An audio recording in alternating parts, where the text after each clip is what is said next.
Upcoming ஆர்டிஸ்டோட biggest question என்ன தெரியுமா? நமக்கு ஃபர்ஸ்ட் கிளைண்ட் எப்படி கிடைப்பாங்க?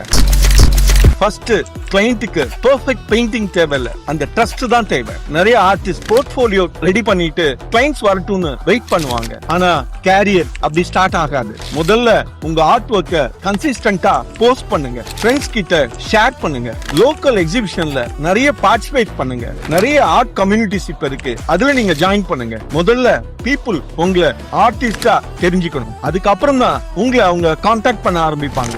ரிமெம்பர், பீப்புள் அன்னோன் ஆர்டிஸ்ட் கிட்ட பெயிண்டிங் வாங்குறதுக்கு ரொம்ப யோசிப்பாங்க, ஆனா தெரிஞ்ச ஆர்டிஸ்ட் கிட்ட இன்வெஸ்ட் பண்ண பயப்பட மாட்டாங்க. கிளையண்ட்டை தேடாதீங்க, விசிபிலிட்டியை கிரியேட் பண்ணுங்க. ஆப்பர்ச்சுனிட்டிஸ் ஆட்டோமேட்டிக்கா உங்களை தேடி வரும். ஆர்டிஸ்டுக்கு சேல்ஸ் ஃபர்ஸ்ட் கேன்வாஸ்ல கிடையாது, கான்பிடன்ஸ்ல தான் ஆரம்பிக்கும். B visible, be consistent, be remembered.